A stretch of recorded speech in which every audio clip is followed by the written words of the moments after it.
আসসালামু আলাইকুম। আমাদের Padua badminton super league season 1 2024।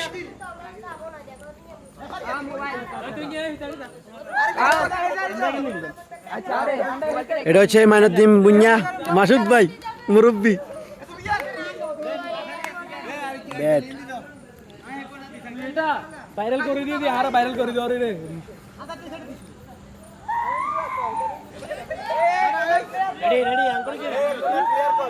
Mainuddin ভাই কিছু বলার আছে নি?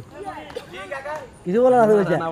কিছু বলার না মোতালা পাইলে কিছু কর না। মোতালা ভাই মুরব্বী আপনারা খুব মিস করি আর হচ্ছে যে আপনাদের উস্কাই দেন, এভাবে কমেন্ট করে করে উস্কাই দেন, এটা আসলে আর ভালো লাগেন না। কে যে বুঝছেন না আপনাদের ও লাইনের কমেন্ট বক্সে যায় যে ডুস মারেন, ও লাইন ব্যাকের একটা অভিযোগ, তখন এটার একটা ফয়সালা চাই যে আর ডুস মাইতেন না, ও লাইনের উস্কাই টুস্কাই দিতেন না। ডোনেশন দিবেন। কি ডোনেশন?